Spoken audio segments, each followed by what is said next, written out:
Oh, good evening, everybody. Welcome. Loud Horse Enough podcast. Tonight's another free for all night. We'll talk conspiracies. We'll talk politics. Wherever you want to go.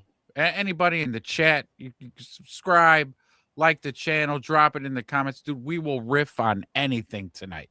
Anything. And I mean anything.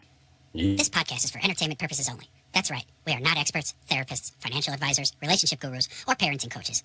We are, however, enthusiastic amateurs with microphones and too much free time. Anything you hear on the show should absolutely not be used to make life decisions. That includes, but is not limited to, money moves, marriage vows, breakups, makeups, child-rearing strategies, or any situation where logic and responsibility are typically required. We are a comical and satirical show, so if you're taking us seriously, you may already be part of the problem. Now that we've legally covered our behinds, let's get into it.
Welcome, Nice everybody. Intro.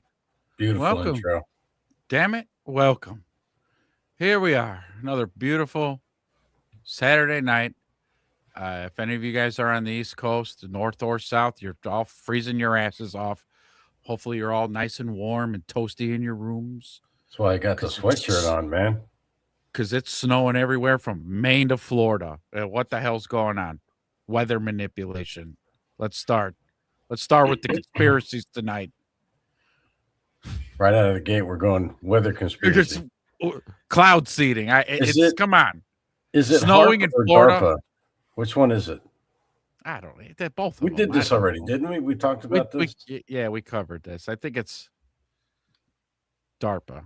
I think DARPA is the one who makes the vortexes. Yeah. Hold on. We Guys got a in the chat. vortex. HAARP or DARPA. So I just asked Google, what's the difference between HAARP and DARPA? And Google says, Ezra, in business for the last time, none of your fucking business and go to bed. That's fair. Okay. Google's You know what? not That's cooperating.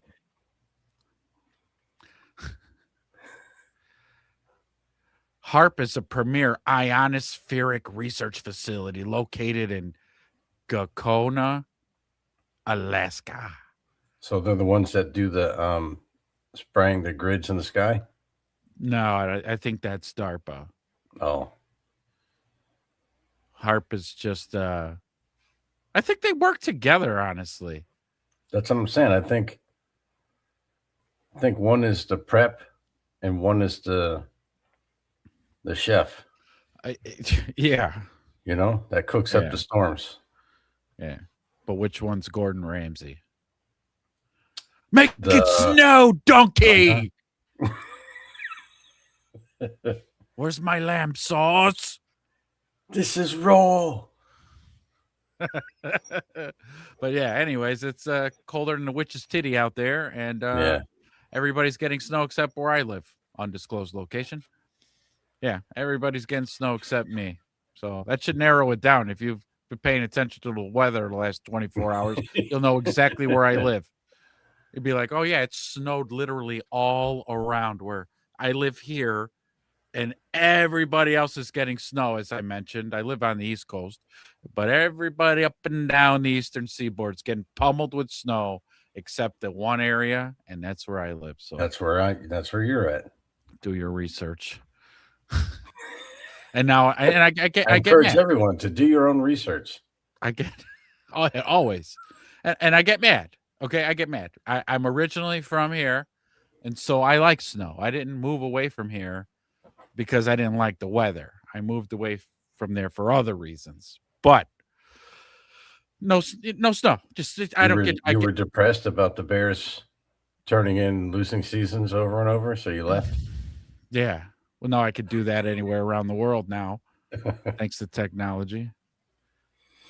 But this was we're not talking about Bears, but they had a good year this year. They had a damn good run. But yeah, folks, I mean, a lot of good stuff going on. There was a huge like Epstein file data dump, and people are starting to sift through it now. And I mean, freaking really, it's all Twitter, and like you're finding out all these different things. Oh, look at this, because it's pictures, it's videos, it's all kinds of things. But it's still at the end of the day not going to show us shit.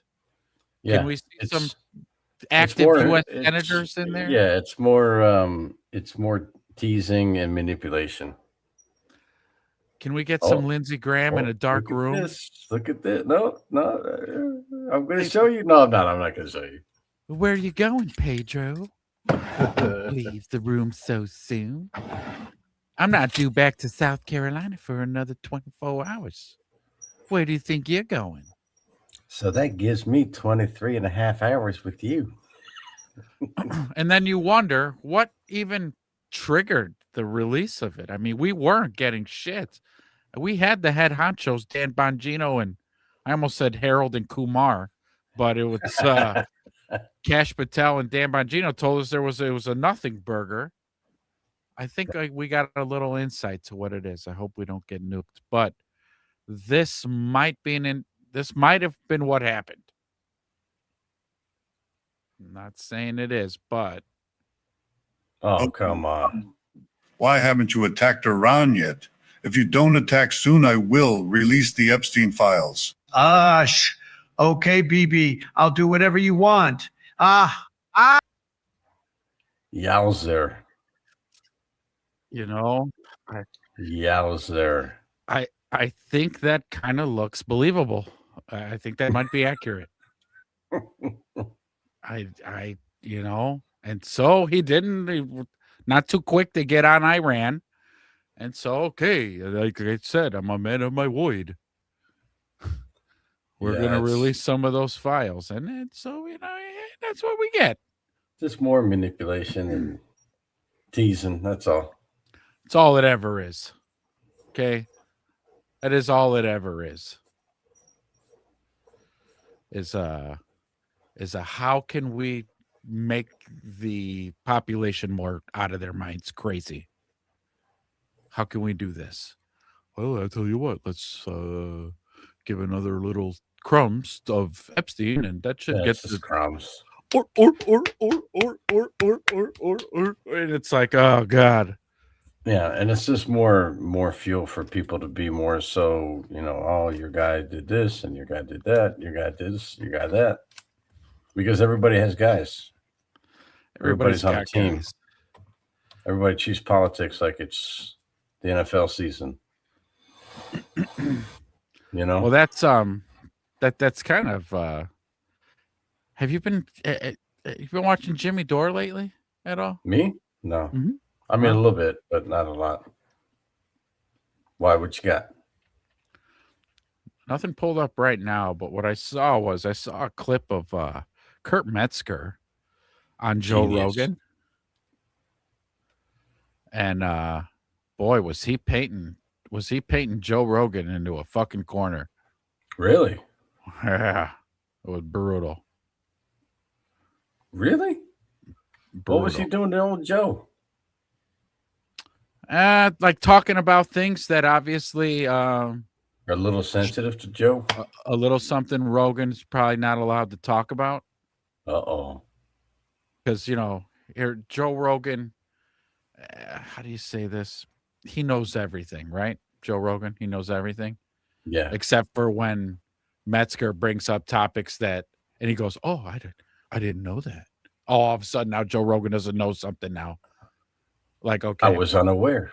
Yeah. Oh, wow. I didn't know. Yes. Knock it off. It's just, again, don't forget about that big money bag you got some years ago.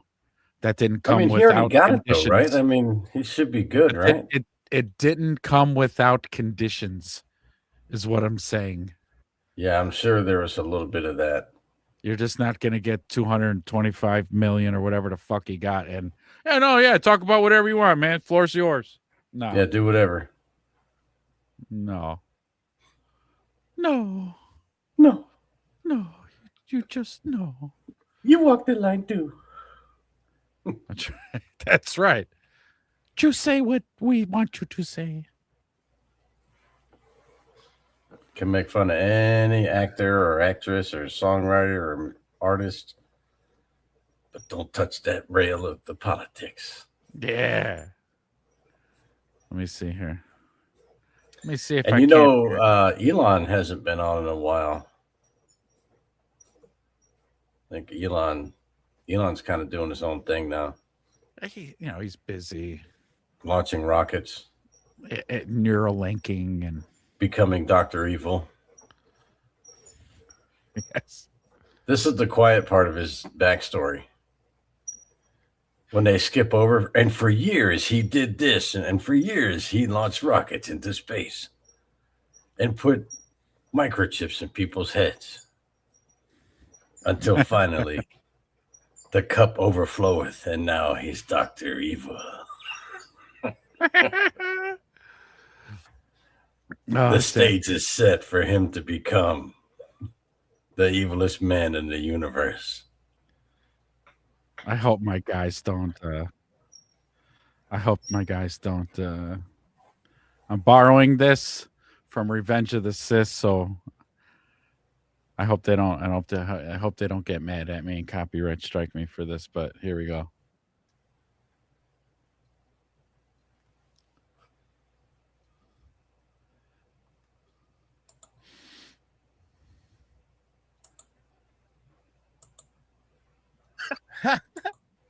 Uh-oh. Val. His supposed honeypot girlfriend, they're suing. She's suing everybody. They said she's he's talking about Kash Patel's girlfriend. Oh, yeah. The singer-songwriter? Whatever she is. Yeah, honeypot or whatever the fuck. Was she suing his girlfriend? people? Yeah. Oh, fuck off. See, this is the part that's something Rogan that pisses me off. The fact Rogan does this thing because he still wants to have his little government connections. Ever come on his show?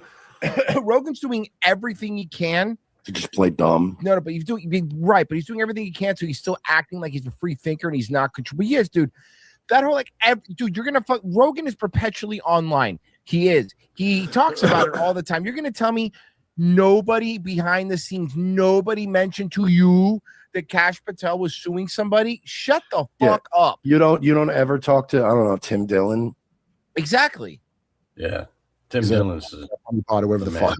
She's suing his girlfriend. People? Yeah. Who's she suing? By the way, that should clear up those Jew rumors. Am I right? Hey-oh. Hey, Kurt, watch it. Look at his face. Yeah.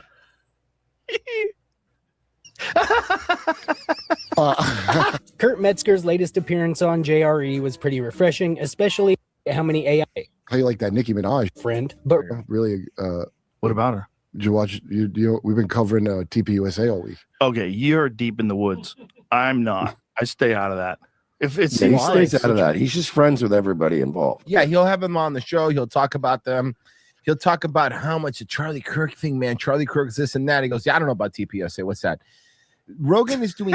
He said, yeah. Turn it for you. I don't know what that is. What is that? Like, I don't know what that is. Joe's acting fucking all brand new and shit. Everything he can to everyone still thinks he's like guy who questions everything, man. That guy's long gone, dude. This behavior, we know it. It's so because great. It seems like the right wing. Pause for a second. You and I have both talked about this. I mean, look, he's human, man. I mean, if somebody says, listen, it's $150 million contract. Yeah. It's $150 million. Nobody's bulletproof these days. Yeah. I mean, you're going to say, Okay, I'll hear you out. Yeah, we just want you to stay off of, these things and these people. Yeah. That's it? Yeah. Okay. You got it. And you still get the creative 100%. We just want you to stay away from these things. Okay. That's all I got to do. That's all you got to do. Yeah, but I think maybe the frustration comes in is, then don't. Well, I guess you got to fake it. Well, The okay, fact that so you're faking here's it, the and thing. everybody can tell that you're faking it. Yeah. Yeah. I mean, and that's where, you and I've even said before, where we'll just tell people, listen, we got a big sack of money. We're not going to talk about that. Sorry. I wonder if that's in the fine print. Could you say that? I don't, why not, man? I mean, you don't have to say who you got it from. I think maybe the biggest clue would be the $150 million, right? Yeah. Wow, that's a lot of money. Yeah. Right. And it came through Spotify. So who owns Spotify? Who's behind Spotify? Who's invested in Spotify? One of them. One of these guys. Yeah, it's one of the right. That guy. Yeah. That doesn't mean you can't rag on them. This country is in some sort of a weird gang war. There never was a fucking united right wing. It was a bunch of people needing some shit done that didn't get done, and now they're upset about it. And so because here's the thing, it's a bunch of people scrambling to be in control of the narrative too. The poly market dudes have some network. There's also like the show I sold called The Cutout. They do these cutout things where it's like you pay a company to put up. Remember when Elon showed what countries all the tweets are coming from? Right. Okay. He knew that, but he didn't know that the FBI director's girlfriend was suing podcasters. Right, Royce. No, but this is more about Kurt than it is about Joe for me on this bit, because Kurt starts talking about, well, all the things that we've been saying for a while, all the things Jimmy Dore's been saying for a while, because he was just saying it right now, like it's we'll get there. We'll get there. Uh-oh. Why the fuck are Indians and Sri Lankans tweeting about Israel-Palestine shit, right? Well, It's because there's these bounties they put up, and you can get invited to like a circle. Remember when you would show me those things people would get of like, hey, say this shit and we'll give you this money? Mm-hmm. Well, now there's a bounty system. It's on Jimmy's channel. It's fucking amazing. So a bunch of people that I will watch them just like flip and say a thing like it's their job to say it. It was their job, but they're trying to hit a certain amount of engagement, and then you get like 50 grand. And it works both ways, I'm sure. Both a lot ways of the with what? Anti-Israel stuff, people being paid a bounty, don't you think? Yeah, but why is he all? Yeah, it's Joe. Joe. Joe. You're talking like a guy who had just pretending like he doesn't know what the fuck he's talking about all of a sudden now. Joe, I'm going to keep explaining this to you every time this comes up, okay? About the red dots. How many fucking times with the red dots, Joe? Knock it off, Joe. Always have to do this thing where he has to make it fair. It's okay just to have information and also not be like, yeah, but what if the other? No, you don't always have to do that. You could just sit there and be like, yeah, you're right. That's fucking weird. Lost the next generation of trauma-controlled fucking mind slaves because on TikTok, these psychopaths bragged about crimes they did to people. And all the young Zoomies are on there, including in America, where we were force-fed woke bullshit by the oligarchs who are now suddenly horrified because they didn't think it would blow back, that their kids would absorb that crap. Guess who has not had woke programming for the last 12 years? Israel. So you can tell who's involved with the propaganda now because they have no concept. Rogan always gets uncomfortable when this happens, by the way. The sensitivities of these gender blobs that were made in this country. So now they lost the next generation. So now they're frantically buying TikTok. They're putting Barry Weiss in charge of fucking. I hate Barry Weiss. And what bothers me the more is like the. Where's the part that's coming up? Jesus like that. Was probably tired from a long day of hard work at the View. Oh, I forgot and ChatGPT about this. Oh, What? Oh my God. Did you ever hear the Joe Rogan fucking? Oh my God. Or should I just play it? You watch a lot of what? Joe Rogan or not really? He basically says God's a computer, and if anybody's going to usher in Jesus, it's going to be AI. Ugh. But what the fuck is that, Joe? What the fuck are you smoking? Yeah, no, here, let's hear him out. He lied to her. Look, Cut her some slack. the point is, this is why implanted him. Jesus won't be an AI, because Jesus isn't a fucking liar that you got to tell to go back and look stuff up. Eventually, he'll get it right. So yeah, Rogan's arguing that Jesus is going to be an AI. By the way, that's his thing. Yeah, now. Rogan's a moron. Yeah. Also, Jesus wouldn't be made by a tech freak with a weird dick. I think. He's not wrong. Though. He's not wrong. He's right. Yes, thank you, Kurt. Thank you. That is correct. Make Jesus. I don't think it's Jesus now. I think it's going to make if an AI makes Jesus, by the way, and this is just in lore. Mm-hmm. Again, I'm not Christian. I'm not. Yeah, but AI makes Jesus. It's called the Antichrist, right? Like, correct? Yeah. Like that's kind of what it That's was. what he's about to say. I'm Yeah, in lore. You know my religion, Christ Penelope, which I disclosed I to thought you. you're Scientologist. No, I'm a follower of Christ Penelope, the guy that farts in your nostrils to get the thing out. Remember I told you? Yeah, so that would be automatically an Antichrist. This is the guy that farts. Now Farts here's in your face. He literally sits on your nose. Kurt's the only podcast guest that leave me with homework that I'm excited to do. Can become Jesus is blasphemous and ignorant and just an insult to more than a billion people. He literally had one of the best apologists on YouTube on JRE last And that's the. You ever seen that guy there? That's the. Yeah, dude, that guy knows his stuff. He knows he's got them. He could recite the Bible frontwards and backwards. So this is the guy that I was telling you buried Carson on a podcast live. Oh yeah, I watched that. Yeah, I mean, he buried him. year, and he told him that Jesus was objectively a real person. Joe even started going to church after. Yeah, it's robots. Jesus, AI is going to make Jesus. What's his here he explanation for that? Just wait, this is great. Love it. Yeah. Is this Here it? he Okay. goes. Say weird dick AI Okay, thank tech you. friend over Jesus. Moron. Joe went on a podcast not too long ago, and I'm sure Kurt saw it and was like, I got to fix this. One of the weirder ones that people think this is a stupid take, but I don't care.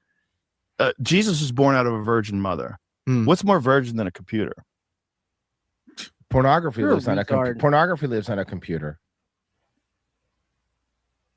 A computer just made AI generated porn Yeah, of of children. kids. Joe, maybe Yeah. AI's Muhammad. So if you're going to get the most brilliant, loving, powerful person that gives us advice, No, but here's the thing, though. Jesus, this is the thing. Rogan does. It's one of those people who does know nothing about the Bible. Jesus was never really portrayed as being like a genius, like Sherlock Holmes. Like that wasn't Jesus's vibe. Right. That wasn't what it was. Yeah. Jesus wasn't. That wasn't his bag, baby. It's not my bag, baby. Yeah, he wasn't teaching fucking quantum physics or Right. how to figure out the square root of numbers. Jesus. You go, oh, here comes Jesus He was Christ, teaching the people about know-it-all. salvations. Like that's not. Right. That's it. not- Bottom line. You know what I mean? He was a healer, right? He would tell you a story, like he would tell you how to live your life, and that he's a prophet of God.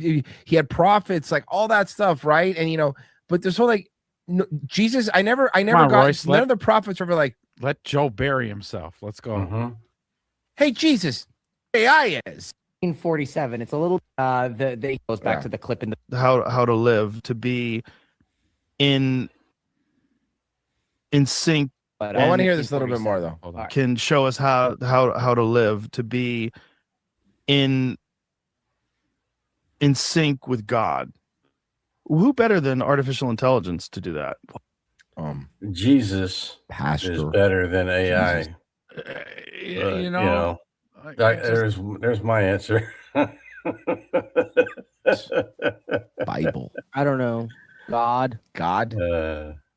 You know he has a book, right, Joe? Yeah. I get that. I get that. Now you got it. But the problem is Come on, let that I already paid for premium and I got Grok. Asked. You don't think that he could return as artificial intelligence? No, because we are made in the image of God.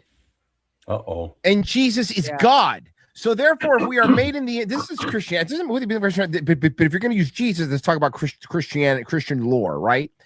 If we are made in the image of God, therefore, if Jesus were to return, when Jesus returned the first time, he came back as a human still. And he would also, again, because we are made, that's the beginning part of the Bible that you're skimming through, you shithead. At the beginning part, we are made in the image of God. There's no that clue. he knows nothing about. Yep. Not just return as Jesus, but return as Jesus with all the powers of Jesus. First off, they weren't called powers. He wasn't a fucking Avenger. Right. He's not, yeah. He's not Thor and Iron Man wrapped in one. Yeah. I mean, fucking Joe Rogan. What the fuck's wrong with you, man? It's funny. He's ayahuasca himself retarded. So yeah, I think that there's a slippery slope with that. I think that there's a point that you have to start to reel back in some normalcy. You got to get the chemicals, let them balance out a little bit in your mind, because otherwise you get too far out there and you overthink what is pretty simple. I mean, it's about salvation. And he didn't come back the first time. He was here the first time to explain to people, listen, this is what, you know, my Father in heaven was saying, this, not this. And most of it is for preparation for when you leave here, not necessarily for here, you know, not all of it, at least. It was aliens, John. It was all aliens. What? Yeah, let's do aliens. No, it was all aliens. The whole aliens. It was just all aliens, man. You think it's over, man? It's over, man. No, you think it was the Nanunnaki? Joe Rogan's a retard. I would sooner believe Jesus was part Anunnaki than he's going to come back as an AI robot. Yeah. So I'd say my theory is a lot closer to the truth, to reality, than Joe Rogan's. And I don't make $150 million. So there's that. Joe Rogan, man. My God. Woo. Let's see. Hey, let's see if how far we can get into this one. Here's my old little buddy. May he rest in peace. This is an old conference, and I know the old guy's been gone from us for a long time. That's up on a projection screen, man. I like that. Yeah, that's old school. Old school. Yeah, man. I started writing my books, which began for almost June. The final one in the series called The Earth Chronicles will be. It will have to deal with the end of days, which is the name given by the Bible in the Bible to prophecies of the last days, the end time, and any other way that the term in Hebrew, which is Acharit Hayamim, I knew rendered. That. I knew that. Yeah. Oh, no. Come on, let's see. And I answer of I'm gonna find some of his findings here. We'll scan about through it. here. The part say, well, there's a planet when it does belong. Another planet started to write in 7. Yes, his first book. The 12th planet. The 12th planet. What's the amount of time that goes by for it to make one revelation or one trip around the sun? Is it 3,600 years? That's it. See? Oh my. Oh. Yeah. Watch out now. 10 points. Yeah, 3,600 Earth years for Nibiru to go around once. But our Earth years they're a little bit skewed though, because we say that there's 12 months, but there's actually 13. No, take it easy. Am I going too deep already? Take it easy. I just cannonballed into the deep end. Cannonball. But there's actually 13. Lousy March weather.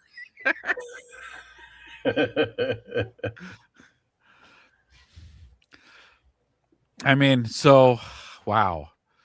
Yeah, you want to go there? We'll go there. Let's do it. prove I mean, that why not? We just walked into the room. There's nobody here. Let's talk about it. Let's turn the light on. Let's do something. 13 months, huh? Where'd they come up with that? Well, I mean, 365 days divided by 12.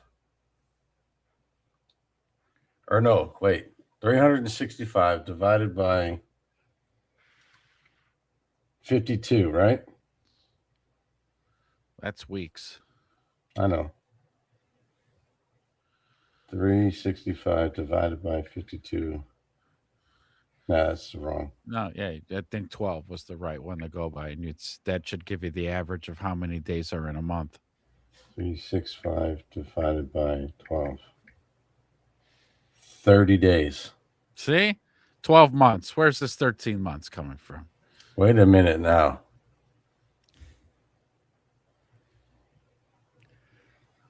I know I'm right about this. Now, I've heard it before. I've heard this one lady go down a rabbit hole proving that there's 13 months. There is. Hold on. Let's see. I'll ask. What's the 13 month situation about? What's this all about?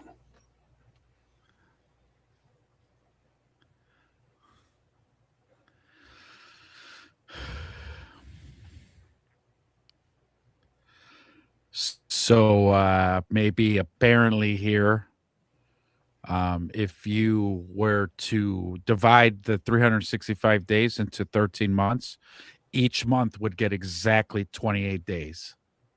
Oh, okay. There could have been at one point, this thing here is called the Gregorian calendar, which is 13 months, 28 days per month system. I hear astrology people also talk about some 13th sign. So that means there would have been 13 months at one point in history. Let's also not forget that, Roman Caesars, Augustus, August wasn't even a month and he made it a month named after himself. So I'm born in a made up month.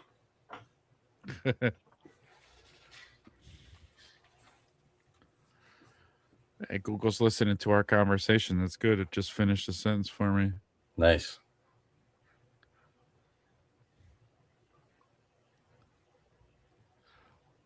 Oh, okay. He didn't create the month. He just changed the name of it. It was called Sextilis.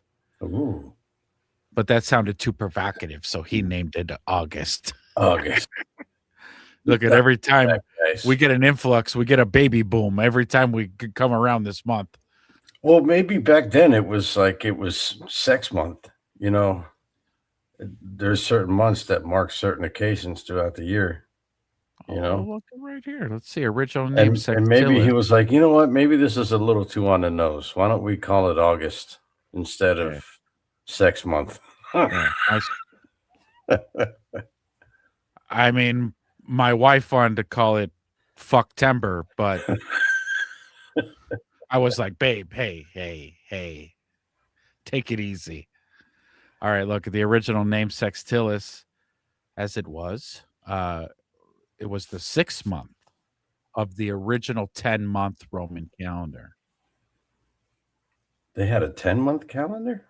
10-month calendar. I didn't know that.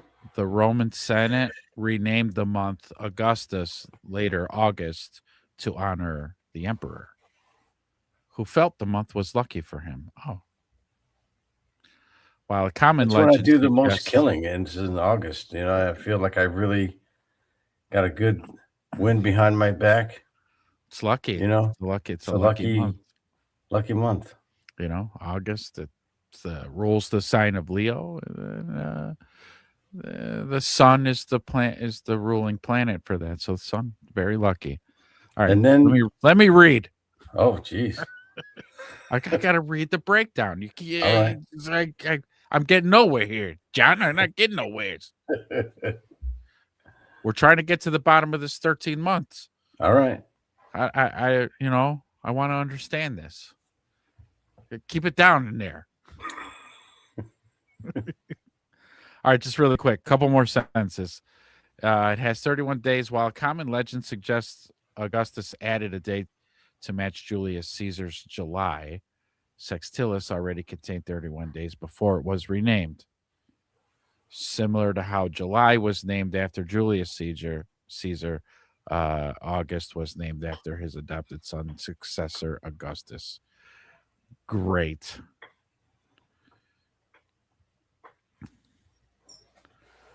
So you're on to something there with the 28-day thing, though. See?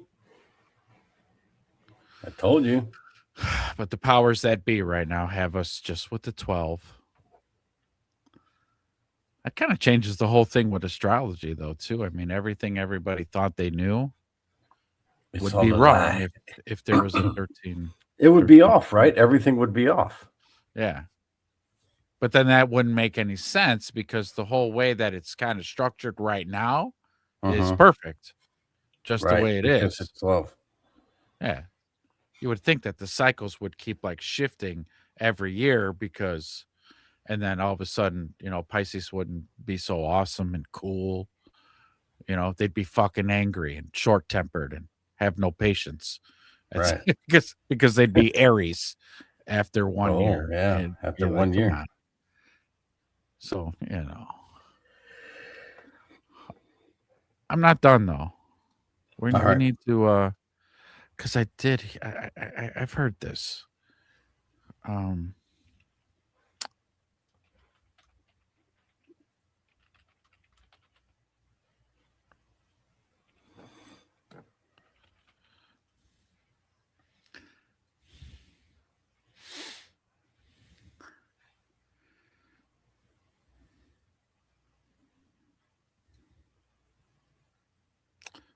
I'm not asking the right questions here. Google's playing coy with you. Uh-huh. Because it doesn't like you asking questions. I'm not going to tell you. I know, but I'm not going to tell you. Uh-huh. I know where you're getting at. I literally have all this information right at my digital fingertips. I know everything. And I'll tell you a little bit.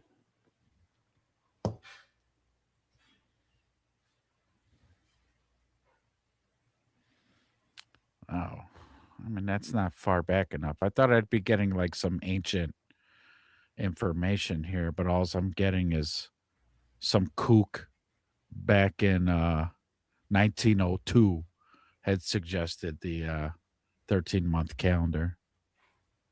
He probably ended up dead somewhere. Yeah, in a ditch. He didn't want to live anymore. No.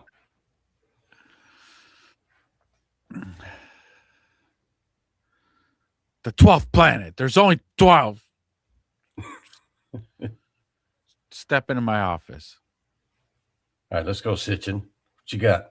I or anybody else would say to somebody, but the Sumerian civilization, you would get some kind of a blank fluke. The Sumerian. Oh my God! Can you pause it for a second? Yep. When did he die? I don't know. A few years ago. Is he the dude in that movie with Jack Nicholson when he turned into the werewolf?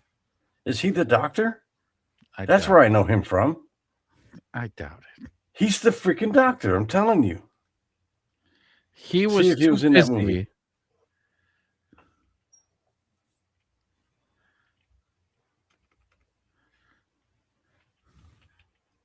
Are you looking it up?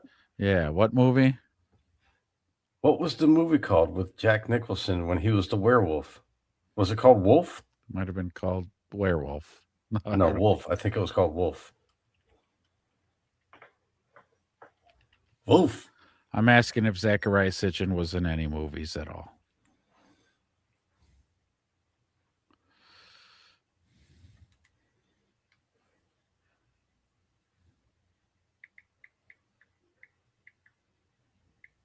Other than documentaries, I don't see him in anything.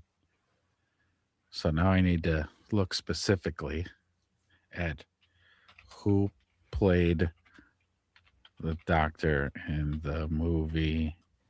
Yeah, there you go.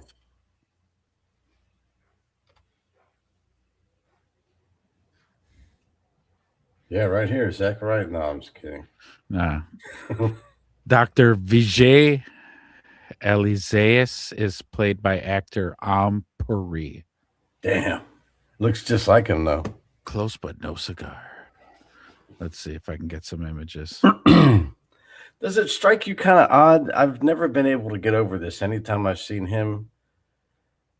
With what he has brought forth to the table, I'll be honest with you, I've been kind of expecting a little bit more of a sharper dressed man, not a flannel shirt. It really throws me off. It's always bothered me. I don't know why. It would be like me delivering, what do they call that? A dissertation on cancer, this new cancer thing, in this hoodie. People would be like, you couldn't clean it up a little bit, maybe shave, put on a nice shirt. I see the resemblance. Look at that, dude! I'm telling you. Yeah, you weren't. Play a little clip. Listen to the voice. You weren't too far off. Well, I can't do both at the same time. Why can't Zachariah Sitchin dress like that? He probably does sometimes. He just didn't this day. I mean, in a flannel shirt, man. Nobody said to him, "Hey, man, you're giving a presentation today on outer space. At least wear a shiny shirt or something. I don't know. Wrap you up in some foil or something. Yeah, put some foil on. Nah, he's old. He just wants to be comfortable. He sounds like to life a guy that you would bump into in a little small cafe in New York City. And then as soon as he starts talking, you're like, oh, God, I got to start figuring out a way out. I got to get out of here. I got this thing. I need to watch paint dry. Sir, I've just realized I've got explosive diarrhea. Will you excuse me? But wait, I have one more thing to tell you about. Yeah. I got you, Chief. All right, I'll be back. Yeah, 13 planets. I got you. I got to go. Aryan civilization, which was really a most amazing civilization. It blossomed out in what is now southern Iraq, in that part of the world. This is the ancient Near East. This is the Mediterranean Sea, the Red Sea, Egypt. What's he doing with the pointer? Things all over the place. Is he shake? Does he have tremors? He's very old here. Okay, he died just a few years after this, so he probably has a little bit of the yips. They couldn't give him a young lad to hold that thing steady, etc.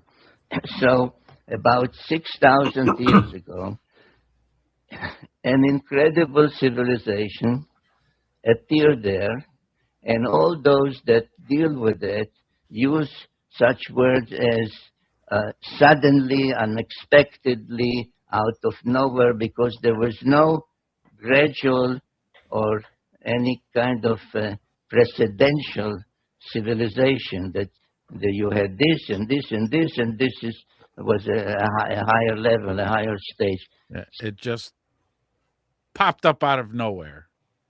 Yeah. One day it was just flat. The next, it was a metropolis. Suddenly, from what we may call primitive, though they were not primitive people, but they were farmers, hunters, etc. But suddenly there appeared cities, high-rise buildings,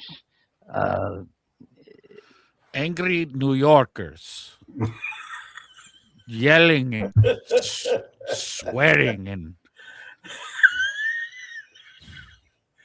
hailing chariots.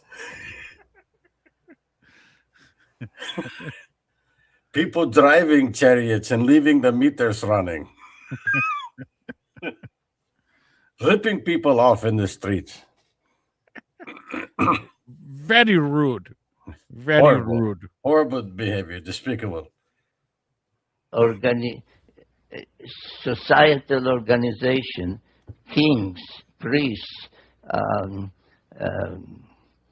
codes of law, literature, art, music, musical instruments, all of that within a very short period, appeared about 6,000 years ago.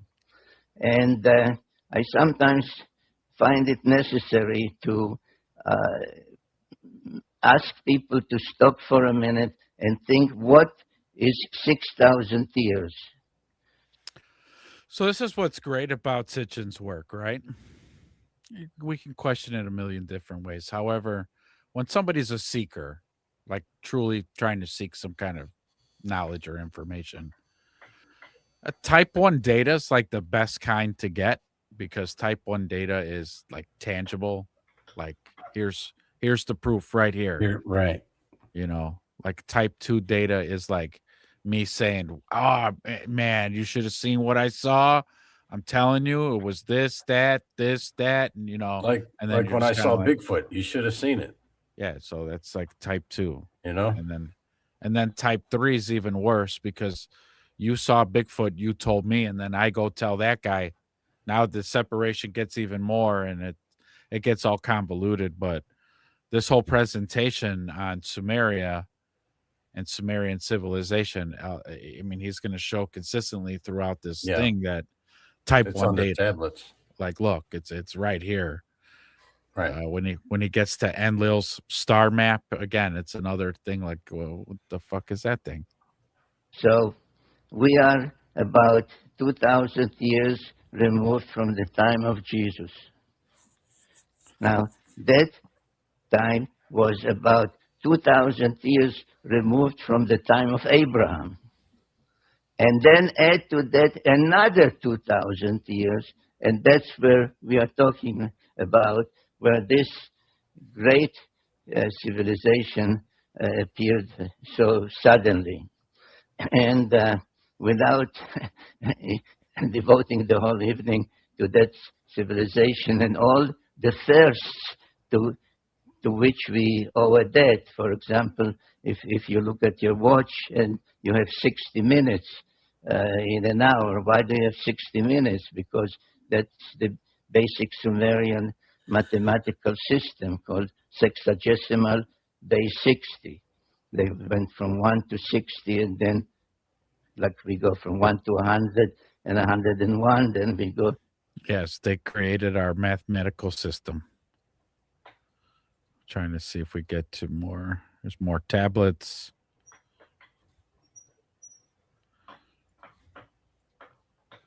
More tablets.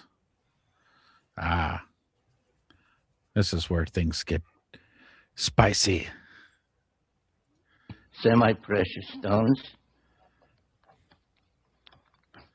and made cylinders about an inch or so, sometimes longer, but basically about an inch, a cylinder of an inch, and would engrave, and nobody has figured out to this day how, in this hard stone, they would make an engraving in reverse, like a negative, which when rolled on wet clay would become a permanent a permanent depiction, the way we say print our presses, the rotary presses now, the newspapers. So literally thousands of cylinder seals, and even more so, their imprints have been found, and any museum worth its salt has these cylinder seals or their imprints on display. And those depictions tell us a lot, and I will refer to some of them. Yes. Yeah, we're the first to use bricks. I'm precinct observing museum there called Bible Lens Museum. And there we go. It's like an outline drawing of one of those cylinder seals. That actually looks like the first evidence of a 7-Eleven Big Gulp. So very close. I mean, that's that's the very first depiction of that's the 64 ouncer right there. It's a beer bong. Mm-hmm. You're very close, John. Very close.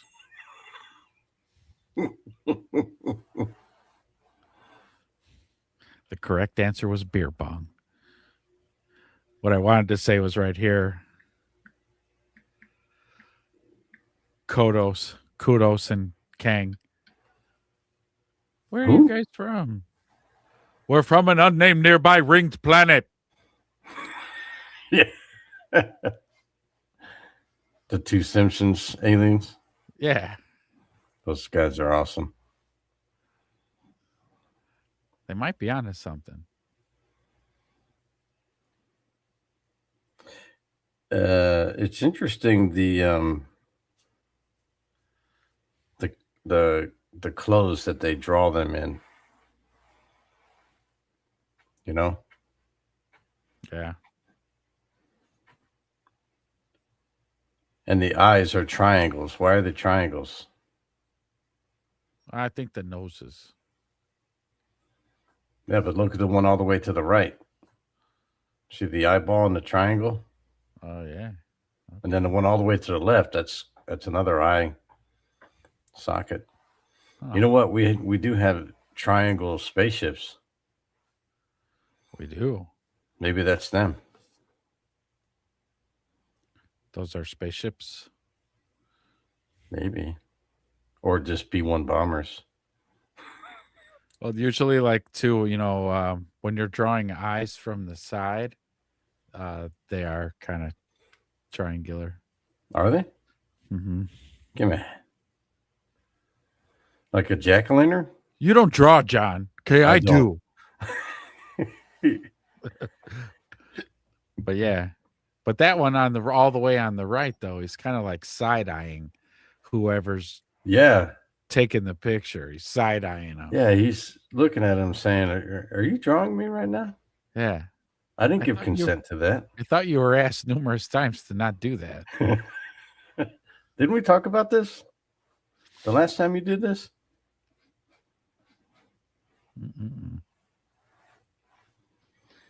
This is, if you ask a regular scholar, what is it? They'll show it. You'll say this is a beer drinking scene, because the Sumerians were also the first to invent beer. And drinking beer was a social event, and you can see people are coming. It still is. Participate in that, and beer was to this very day. Yeah, we kept that one. As a matter of fact, there's commercials about it, sir. Which is funny because he'll later talk about it. Coors. Coors is actually a Sumerian word. Yeah, doesn't it mean... Go on. You're on a roll tonight. Go on. Doesn't it mean mountains or something like that? That's right. Another 10 points. Yes, Coors is Sumerian for mountains, which unironically turned blue in a cold can. Wow. So it's even the guys who made Coors understood Sumerians' importance. And are they guys, though? Who own Coors? Or yeah. I don't know. They could be lizards. I don't know. Yeah, I mean, they could be... It could be Marduk. Yeah, I mean, can't they shapeshift? I don't know about Anunnaki, but no, I don't know. The Draconians can shapeshift. I don't know about Anunnaki. I think they were kind of... They're just the way they are. Just as we see them depicted is how they looked, I think, Again, if they fused their DNA with Homo erectus, then... So and created Homo sapiens is what you see now. I'd say they kind of resembled. So Mystique from the Marvel X-Men universe. Yeah, she's draconian then. She's Ooh. Although those people in Marvel are mutants, not aliens. That's what we call them. We don't know. It's not like anybody said, "Hey, where are you from? What are your folks called?" Well, yeah, they just said you're a freak. But I think in the Marvel universe, they were born and had moms and dads and stuff, but they they had mutations in their, or were they abducted in their DNA. So we'd have to have Henrock on the show to let us know that lore, because I'm not much of a comic book guy. Well, neither am I. I'm just asking questions. Yeah, I don't know the answers to that. I don't think any of those kids in Marvel were abducted by aliens. You never know, man. That's a good I'd pitch that to Marvel. That's what I'm saying. Open the door up, expand the box a little. You know? Come on, man. All those characters, they were all abducted. Yeah. There was no mutations. Right. The aliens did it. The aliens did it. Marvel people. Ooh, what if it was Thanos abducting everybody so that he would have somebody basically to challenge him? Boom. See? You're in the wrong line of business, man. I know. I don't know what you're doing with your life day to day. I don't know. You should be writing Hollywood executives, man. Look, I'm about to flip the whole Marvel shit upside down. Are you ready? Are you ready for this? Thanos is a bad guy. And they're like, yeah, we know, stupid. But wait. There's a twist. Oh, shit. Hey, 30 of you is in here. Thank you for coming in, finding your seats, hanging out. We appreciate it. Don't forget to hit like, hit subscribe, hit all those good things. It's free. You know what it is? Whenever I put on flannel and whenever I see somebody in flannel, I think you let the flannel go. Just let it go, John. I think lumberjack, woodsman. He could be a woodsman. I tell you what, you know what would be okay with me? If he was smoking a cigarette, I would be 100% fine. I would not say anything about the shirt. I think later in the presentation, he lights one up. He lights one up, and then with one eye kind of half closed, and starts talking. And he's talking, and it's dead. And the smoke trail's going in his eye, and that's why he's like, he goes, I hold on.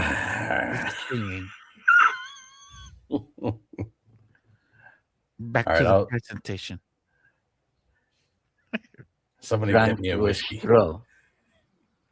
The way I understand in Latin America or in Argentina, they drink mate tea with a straw. But as many other cylinder seals, they were. You know who drinks beer with a straw? Women. I can't say because I don't want my channel to get nuked. Yeah. Anunnaki, that's who. Anunnaki. Decorated with celestial symbols. And if you study this one, you'll find out that it depicts the sun, it depicts the earth and its moon, it depicts what we call the asteroid belt, which is a belt orbiting between Mars and Jupiter, and nobody knows, or nobody, I mean, I say nobody because I do. Oh my God. Claim they. Can we record that laugh? He's an evil little man. That's what I'm saying. Can we record that somewhere? Can we separate that? That's got to go on our intro. I'd have to do it in post. Yeah. That's got to do it. That's got to be on our intro. Right as it kicks off. because I do.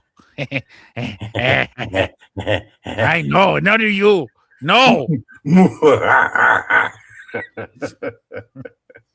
Don't know how it came about. It's the remains of some planet that was destroyed, exploded. Except that if a planet explodes, the pieces fly in all directions, and in this case, they orbit like a belt between Mars and Jupiter. So you also have Mars and Jupiter. So he's reading into this whole thing a lot. Yeah, and also the Eye of Ra, isn't that similar to the thing there? No? Or does the Eye of Ra go over the circle? The line go over the circle? I mean, the Eye of Ra is just way more detailed than that. So that, I mean, that wouldn't even be close. No, all right. I'm just reaching. I'm just trying to entertain. Why don't you just learn? That's what you're shut up, John. Doing. I gotta keep pausing this video every time you open up your yapper. Yeah, there's way more symbology involved in the Eye of Ra than that. And yes, the And line just the goes circle the with the line line. goes over. The Eye of Ra is more like it's more an homage to the pineal gland, actually. Oh, we'll go down that rabbit hole here. Not that entire rabbit hole. We'll just show that's the Eye of Ra. Oh, okay, yeah. All right. So yeah, that's So the line goes over, but on there. But this whole like eye drip and then the curly coming from underneath and stuff, that's all like the basic shape of our pineal gland. Wow. That the ancients seem to be so obsessed over. Shutting it down in people. Oh no, that's nowadays. Back then, I don't know what they were trying to tell you about it, but there was something to it. For another show. Another show. That's next week, folks. You have the asteroid belt, which we have discovered only in modern times. And beyond Jupiter, you have Saturn and its rings, which we did not know about until the invention of the telescope. Now, this cylinder seal is from about 2000 BC, from 4,000 years ago. So this is an example of the amazing Sumerian. So yeah, him reading into that, doing that sun, All right. there's the moon. So he's saying that this picture here is from 2000 BC. Yeah. So which he earlier said was the time of Abraham. Right? I guess. He just said it. Okay. So that's interesting that this is here, but was Egyptian civilization a thing at the time of Abraham, or was that not a thing? I should know this, but yeah, you're the biblical scholar here. I know. I think it was. I would say Egypt was probably around during that. Yeah, it was actually. If we're going by the good book. If we're going by Sumerian tablets, which again, I don't know when if he's already talking about his book End of Days, this is one of his last books. He kind of just is not recalling any of the other shit from his other books. I wonder if it's to shorten his presentation. But at this point in his career, he should know that those pyramids, well, I guess you're the one asking the question, not him. The pyramids were around here, even if Abrahamic times. This should have been 400,000 years before Abraham. Right. If we're going off the timeline from the King's List, that was from Sumeria, but I don't know. Sitchin's all over the place. He's an old man here. Let's give him some grace. Give him a little leeway. Again, he probably just had to consolidate a lot of this shit so that his presentation wasn't a 4-day thing. Because it's a lot of information, I guess. I don't know. Yeah. And knowledge in astronomy. But there is even one more amazing cylinder this is the seal, one. which caused quite an uproar at the museum where it's kept. It's in a museum in Berlin at the time when I came across its existence. It was East Berlin, but they cooperated with me. They sent me a photograph. And if you ask scholars what is the scene depicted, they say, well, this is the god of agriculture granting the plow, a primitive plow, to mankind. A representative of mankind is introduced by a lesser god to the main god who grants the plow.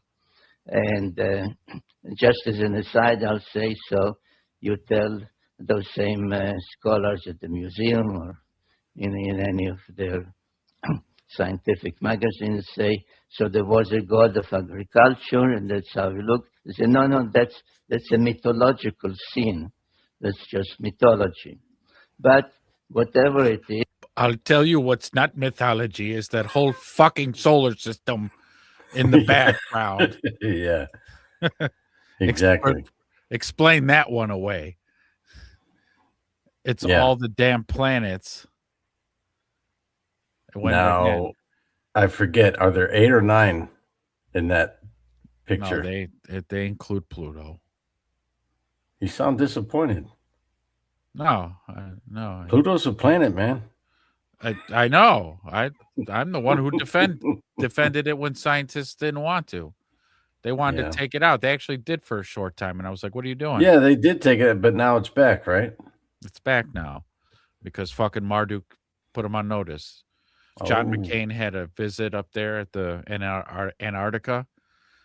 Yeah, and Marduk was like, hey, really quick, before you get back on that plane, tell your scientists, put fucking Pluto back where I put it. Yeah?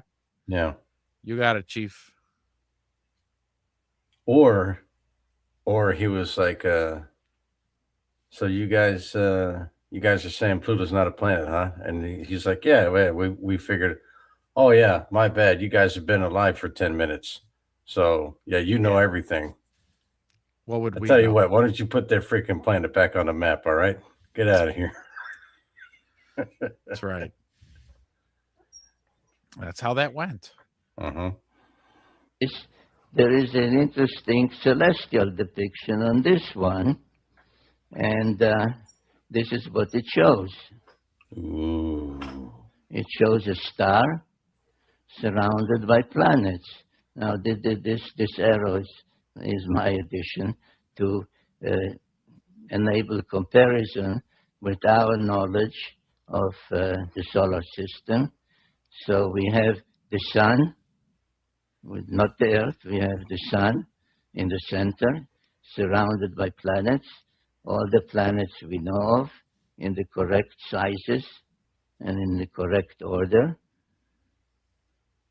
except that here there's one more planet, right here, between Mars and Jupiter, where the asteroid belt is now. So according to the Sumerians, there was a planet there, probably, or one must conclude, the planet which apparently broke up somehow. There was Tiamat. Yeah? Tiamat. That was the planet. Right here, I think he's showing, I think this might be one of the tablets that's called the Enuma Elish. This is the story of creation. And in it is that whole story of Nibiru coming through the solar system. And one of its moons whacked fucking Tiamat, ripping it in half and changing its position, obviously. And from it getting smashed, all that debris and everything created that hammered Now- bracelet that they call it, which is our asteroid belt. Do you think it was done on purpose, or was it a giant? Oh my God! I can't believe I just did that. Yeah, well, so even though they have technology to travel long distances in space, they can't control planets' movements. I think it was just one of them An bad timing. unfortunate accident. That's right, and a wrong place, wrong time type of deal. Because But again, in, the planet's following its circuit; it can't dodge. Mhm. Pull the wheel starboard. Let's go. Turn the wheel. Like, no, like it's gonna do what it's gonna do. And you know, And then they looked out the window and they said, well, I mean, at least we're not gonna have to exchange insurance information. Am I right? buckle up, boys. We're gonna hit. Yeah, so no, they can't control the planet's circuits, their movements. So they were just like, oh fuck, here we go. Smash, hit it, and the whole thing, whatever But happened. why? happened. What's interesting is why does it stay in an asteroid field and in rotation? Why does it stay in rotation because it was a planet? I don't know. I mean, yeah. So I don't know a whole lot again about astrophysics, but Physics. but basically that's it. You know, I would think once it got smashed and all the debris floating around, it eventually, with the sun's gravity, found its place and got pulled into a position and just kind of just lingered there. I would assume. I'm assuming all of this, but you know, when I don't know astrophysics, but they wrote it in a tablet and told us what happened. Did they say anything about the type of planet that it was? Was it a gassy one, or was it an icy one, or did it have an atmosphere to do anything like that, or no? Yeah, so basically Tiamat was essentially an Earth-like planet. Really? Yeah, actually, Earth is what the other half of the Tiamat is. Really? Yeah. There was no Earth right here. It was Tiamat. Really? I never heard that before. Mercury, Yeah, Venus. you probably Mercury, did tell me Venus, Tiamat, Mars, Jupiter, Saturn, so on and so on. And then when the planet of the crossing comes through, one of its moons smacks it, rips it in half. All the debris and rubble that goes around. Yeah, because, you know, even if like you look at the Earth and take out all the water, like it's not, Earth isn't a sphere. It's got big chunks missing out of it and stuff. It just gets a sphere because it's 80% water. And then what I do understand of physics is just like blowing a bubble, right? This is why I hate fucking flat earthers, because when you blow a bubble, because of the vacuum that we're in, the bubble takes a perfect sphere shape. Well, out in space, it's also another vacuum. And so when things are molten, like say the Big Bang and all the planets were just magma, right? And not solid. It took time for them to cool. But before it cooled, it took the shape of a sphere and then cooled. And that's how do you explain the ice wall, Ezra? Look, man. We're not doing this tonight. Let me tell you, you want to know where the ice wall's at? I'll tell you where the ice wall's at. Yeah, so you know, and so right, and then the chunks that flew off, that's the asteroid belt. This is an educational show, man.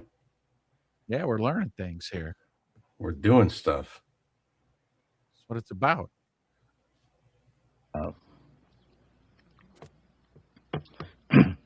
Now, if you could get hold of Sumerian guy and said to him, what planet was that and what is the somehow? How did that planet break up?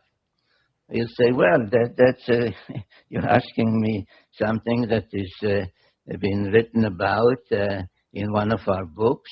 It happens to be a clay tablet, not the way we think of books. And that tablet is actually part of 7 tablets. And once they were discovered in a library in northern Mesopotamia, in an ancient library in northern Mesopotamia, and the contents of that story on those tablets was deciphered. They have since been referred as the 7 tablets of creation, paralleling the biblical tale of the 7 days of creation, 6 days of actual creation, So that's and really then interesting. 1 day in prayer. He just said they parallel the 7 days of creation in the Bible. That's really interesting. Very. Yep. Face of the Creator.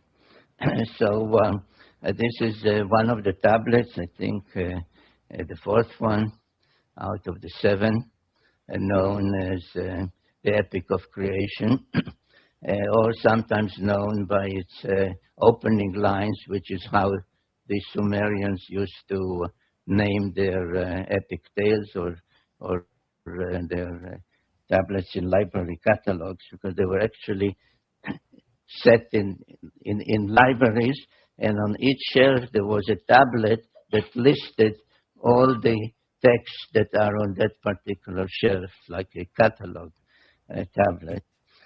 So no, it's not sometimes known by its opening words, Enuma Elish. Now, what does the Enuma Elish say? The Enuma Elish tells the story how the Earth came to be, how our moon came to be, how that extra planet came to be, and indeed how the whole solar system came to be. And I devote in the 12th planet, and then in another book, Genesis Revisited, chapter after chapter to explaining this epic of creation. But I'll just give you now the the gist of it in a couple of minutes. The cliff notes. Yeah. Give us the cliff notes. And they say that once the solar system began to coalesce, the way our modern scientists say, around our sun, and the various planets began to form, an invader, another planet, thrust out of some other solar system, passed near ours, but as it passed near our solar system, it began to be pulled in by the gravitational pull of all those other planets and changed course. Now you will notice an interesting thing, that while all the other planets rotate in one direction, which is counterclockwise, as we say, this one orbits in the opposite direction, which being unusual is called retrograde. But as it was drawn in the opposite direction, inevitably it collided with one of the olden planets in our solar system, which in the Enuma Elish text is called Tiamat. And this planet, the invader, which later was named Nibiru, acquired various satellites or moons as it was passing by the other planets. Tiamat, which is treated as a female celestial entity, had 11 satellites, one of them quite large, unusually large, called in the tale Kingo. And when the clash finally occurred, it referred to in those texts as the celestial battle. Tiamat was hit twice, actually. This is just one of the drawings from my books. was hit by some of the moons, the satellites of the invader, and was broken up. Half of it became bits and pieces, the asteroid belt, which those texts, and the Bible in chapter 1 of Genesis refers to as the hammered bracelet, because it orbits like a bracelet around the sun. And the other half was thrust into another orbit, carrying with it Tiamat's largest moon to become our planet Earth and its satellite, the moon, an unusually large one as things go in our solar system. Now, without spending time this evening on the subject, but it's in my various other books. For example, you know what modern science says about our planet Earth, that all the continents used to be on one side. On the other side was just a huge cavity that was filled with water, and it's still called the Pacific Ocean. If you read about the origin of the moon, etc., it all corroborates, it all agrees with this Sumerian cosmogony. And now... and that was it. How's the cliff notes there? Any questions, class? Are any questions? Anybody in the chat, any questions? Huh? Tiamat? Huh? Split in half? Changed orbits? Half became the asteroid belt, the other half became Earth. Yeah, correct. And in its origin, its original state, right, Pangea would have been all the continents together. Is how it started, but you know, earthquakes and the shifting plates and all that good stuff made everything spread around. You know, so in a way, so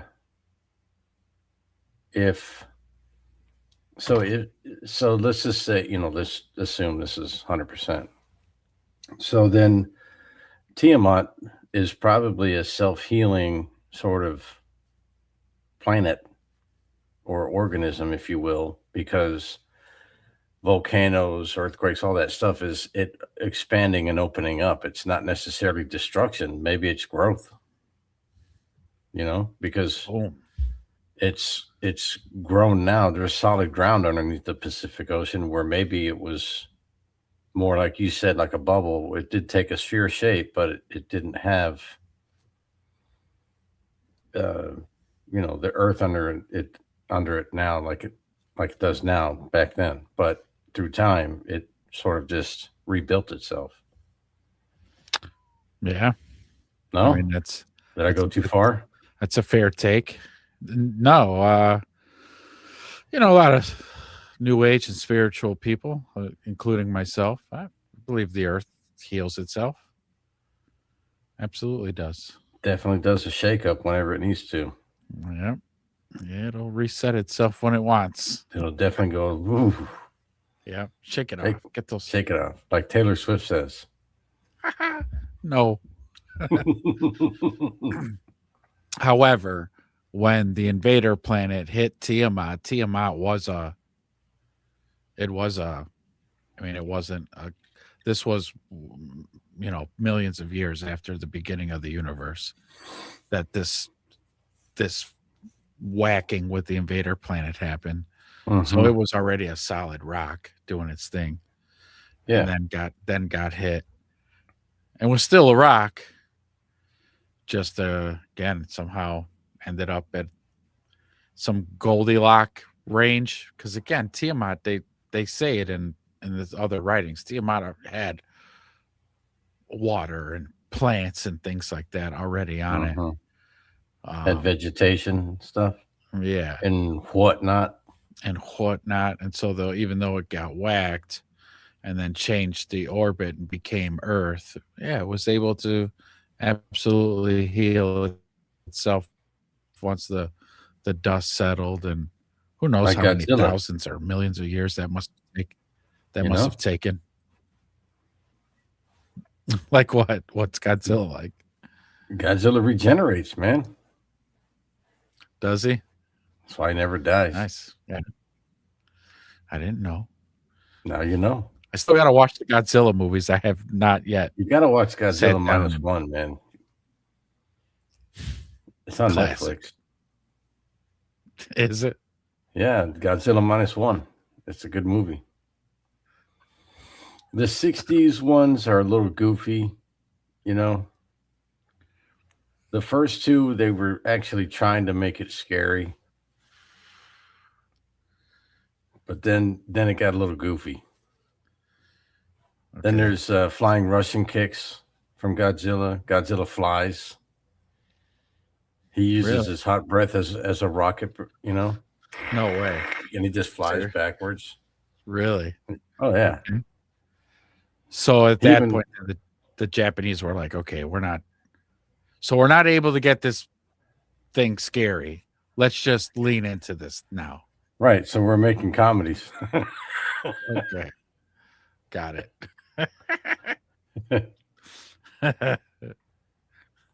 There's Jet Jaguar comes in, teams up with Godzilla to beat a couple monsters, you know.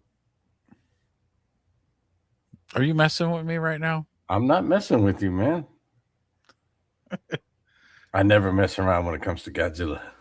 Yeah, I was gonna say that's your guy. That's my guy.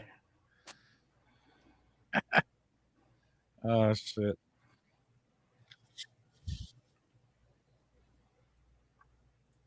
Hold on 1 second here. Any more questions, class? Anybody? No comments? Does anybody have a comment or question about his fashion choice for this presentation?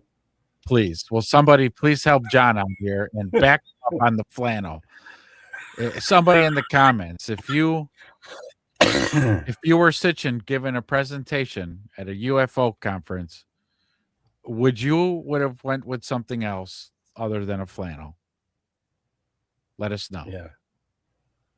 If I walked in and they said, yeah, Sitchin is in here giving a presentation, and I saw a guy up there in a flannel, I'd be like, oh. The janitor? They gave it over to custodial to do this. That's what they think of this guy.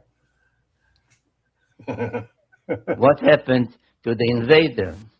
According to the Enuma the Epic of Creation, the invader itself became a member of the solar system, a 12th member, because they counted the sun, the earth, its moon, and not 9 but 10 planets.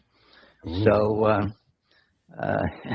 when I discussed with my first publisher the title, the suggested title for my book, the first book, The 12th Planet, I tried to explain to him that this is really the 10th planet, which is the 12th member of the solar system. And he said, Sitchin, we'll call it the 12th planet. He said, yeah, we hear you, old man. The 12th planet. That's what we're going to I was going to say, he's trying to explain to the guy who's just trying to sell a book. He's like, yeah, listen, how about we just call it the 12th planet, okay? And stop talking to me. Yeah. Look, I know you're writing books. I'm trying to sell the book, okay? Yeah. So 12th planet. All right, old man. We're going with number 12. All right. Anything else? No? All right. We'll tell you when it's published. Don't call us. We'll call you. And then the publisher goes, and what's with the fucking flannel shirt? Yeah.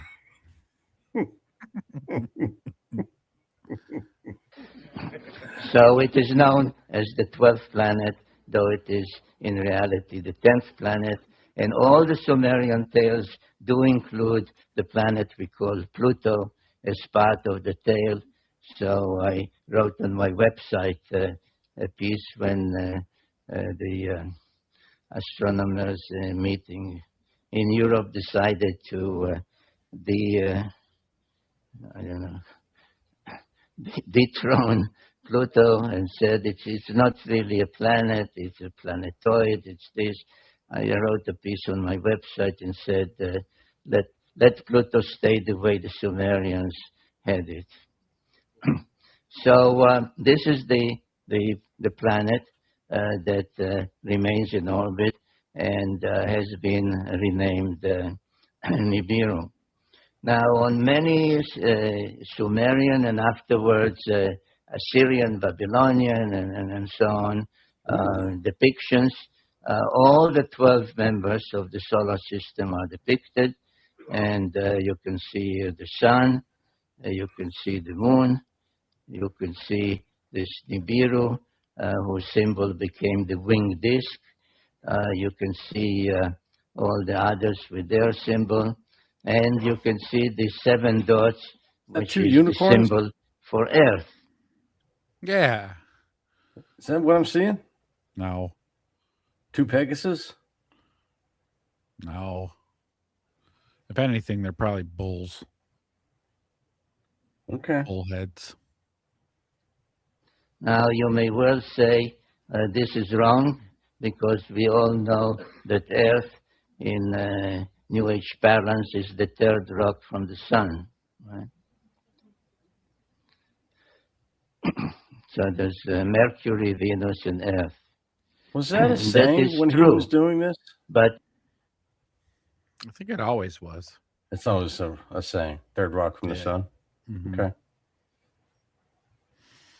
Which I think here, too, he'll mention that every time that the Sumerians in their texts referred to Earth, they actually called us the 7th planet. Really? Only because, again, they're not native to here. So they're counting from the outside going I was in. going to say, are they counting from the outside then? Okay. Yeah. And then us who live here and have never left the planet will count from the inside out. It's all about perspective. That's right. It's all about where you're from, where You you're know? at.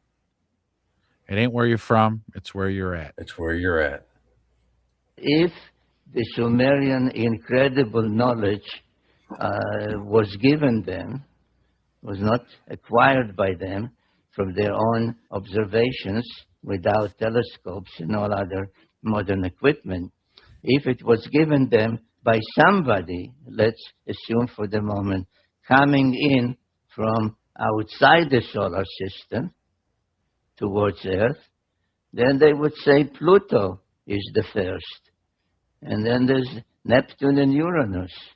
And then there's Saturn and Jupiter. I don't and like Mars when people say Uranus. Be the 6th planet. Yeah, it takes the giggle away from it. It does. I like Uranus. Yeah, just say Uranus. And Earth would be the 7th planet. So Earth is quite correctly depicted by the symbol of the 7 dots, the number 7. And this is something I would like you to keep in mind as we proceed with this presentation, because it is very significant towards an appreciation of the evidence from. Oh. Uh-oh. There it is right there. There's the depiction of the planet getting hit. That's right. That's right. That's why I put that there. It was an accident. Crash. But yeah, that was first chapter of that walkthrough. Boy, if I'm gonna, you know what I'm gonna do is I'm going to next time. You could speed up the video's playback speed. Yeah. The old guy, he's fumbling and stumbling on his words. It's like listening to Joe Biden. So we're gonna speed him up so he could go a little bit faster. He's the kind of guy to where if you sit down next to him on a bus or a plane, you can't get away from him fast enough. But maybe if you're having a coffee, you might sit there and, all right, give me what you got, old timer. Yeah, there's this bartender. One more. Uh-huh. One more. Over And here. get this guy whatever he's drinking. Yeah. Because this feels like a slow burn. Uh-huh. But yeah, that was super interesting. He said, remember that fact, because going forward, when he starts quoting the tablets, a tablet, if you didn't remember that we're actually the seventh planet, as you go through, you'll get confused and go, why are they talking? Wait a minute. Why are they talking about Saturn so much? Uh-huh. Wait, all this stuff happened on Saturn? Like, no, I told you to remember the seventh planet actually is Earth, you dumb fuck. Oh, that's right. I knew you weren't paying attention. I forgot that. I forgot. But yeah, that's man, that's a deep rabbit hole there. Yeah, it is. It is. But it's fun though. That one's got a lot of room in there. It's not so tight, if you will. You know, and again though, the important thing for me is that it's not hearsay. They found these tablets. They unearthed them. Right. What did you call that evidence? Tangible evidence? What is it? Type 1? Type 1 data. Type 1 data. Yeah. Where they found it. Yes. And so, you know, with type 1 data, you got to look at it. You got to sort through it. You got to try to understand it. And for as many, there's like thousands and thousands of these tablets that they've translated. And when they're saying the things that they're saying, you're like, wait a minute. Time out. What do you mean beings from another planet came here? The hell are you talking about? Right. Like, you know, some old written stories that they have found could have been a tale of love or loss or good fortune. And hey, you know what? I had a hell of a harvest this year. You know, things like that. But this one to go, well, what? Beings came here from another planet for what? Gold. Right. They got tired of digging, so then they made hybrids from their blood and our blood and which was what? Against the law. Who could possibly sit around and think of that shit and waste their whole life writing this space saga in not prehistoric times, but pretty damn ancient times? Come up. Well, I know one guy who did. We're waiting. Oh, you ready? You ready for the answer? Yeah. Punchline, yes. George Lucas. Oh. He wasted it and then gave it over to Kathleen Kennedy, who tanked his or shall I say Enoch? We're gonna get to that. Yep. We're gonna get there. When we get to that portion of this rabbit hole, you bet your sweet cojones we're gonna be drawing that connection. We're gonna be drawing that connection between Enoch and George Lucas. I think you might be onto something there. George Lucas is Enoch. His beard looks biblical. You know? Yeah. There's something there. Hey, and you know what? You know what George Lucas wears a lot of? Fucking You ready flannel. for this? What? It's the flannels again. Yeah. Yeah. See, again, there's flannel it must shirts, be, man. Look, let me tell you something. If you ever get abducted and taken to go to the Galactic Federation, you better have a flannel just in your closet. Have a flannel shirt on. Just in case. Yeah. I'm warning you. That's your last warning. You know, let's say you're sleeping one night and the lights come through your window and you're like, oh God, what the hell? Oh shit, And let me then grab you my see the flannel. being standing there. That's what you got to tell them. They're like, come on, you know, you got to come with us. Hold on. I got to grab my flannel really quick. Hold on. You know, and then come, you know, okay, I got my flannel. Let's go now. And anything else, they would be like, you don't have time for that. But if you say flannel, they're like, oh, yeah, go ahead. Go get it. You have one? Because we got some on the ship. But no, if you've got one that you like, Go get it. Go get it. Go bring it. Yeah, bring it. Yeah, you're good. See, I told you this was the right guy. I told you. He already had. We're at the right house. Yeah. There's something there. See, now we're getting somewhere. Now we're connecting cooking. dots. Now we're connecting dots. Too bad it came at the tail end of the show. That's all right. Well, we're going to do it again soon. That's actually going to be the thumbnail next week. Are we going to do a Wednesday nighter? I do Bears on Wednesday. It's got to be like Tuesday or Thursday. But it's off season. And there is no off season in the NFL, Joe. With the NFL? All right. There's no off season. No, Tuesday or Thursday. All right, Tuesday or Thursday. We'll rap about it. Let's not do this in front of the kids right now. Let's not fight in front of the kids.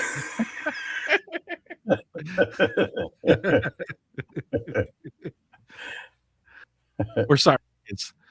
Sorry, kids. Mommy and Daddy love each other very much. Just sometimes things flare up. If you guys are following me on Twitter, I will post on Twitter once we decide if we're going to go. Shit, it can even be Monday even. But Monday is going to be hard because when football season cycles back around, then Monday is going to be a tough one. Tuesday or Thursday. But like I said, as soon as we figure it out, I'll put it on Twitter and let you guys know, hey, Loud Horse and Off, we're doing Saturdays at 10 p.m. and whatever other day and time we come up with. The one during the week, and it won't be a long burn like Saturday nights. We'll come on, we'll bust out a few jokes, and then we'll call it a night. Mm-hmm. It's going to be a slapstick night, Mm-hmm. We're going to do it like you said. We're going to go through some quick jokes. And then pistol hands, and then we're out. That's right. Yeah, that's right. But yeah, 30 of you hanging out the whole night, man. Appreciate it. Nice. Thank you, guys. Make sure you guys hit that like. Again, subscribe. You guys learned a lot about the solar system, predating Abraham a little bit, according to Stitchin. That's got to be worth a sub, right? Yeah. And we also learned that flannel is good anytime. That's right. If it's good enough for George Lucas and Sitchin, it's got to be good enough for you. It's good for directing movies and giving presentations. So at your next company meeting, don't be scared to throw on the flannel. Go with the flannel. Go with confidence.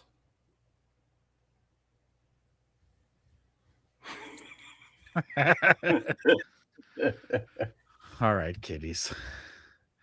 Thanks for hanging out. We had a good time. It was a good show. We had some chuckles and some laughs. A few chuckles. And again, don't forget to, let me do the whole spiel this time. We need likes and subscribes and follows and shares and all that good stuff. Keep coming back. Tell your friends all about us. Until next time.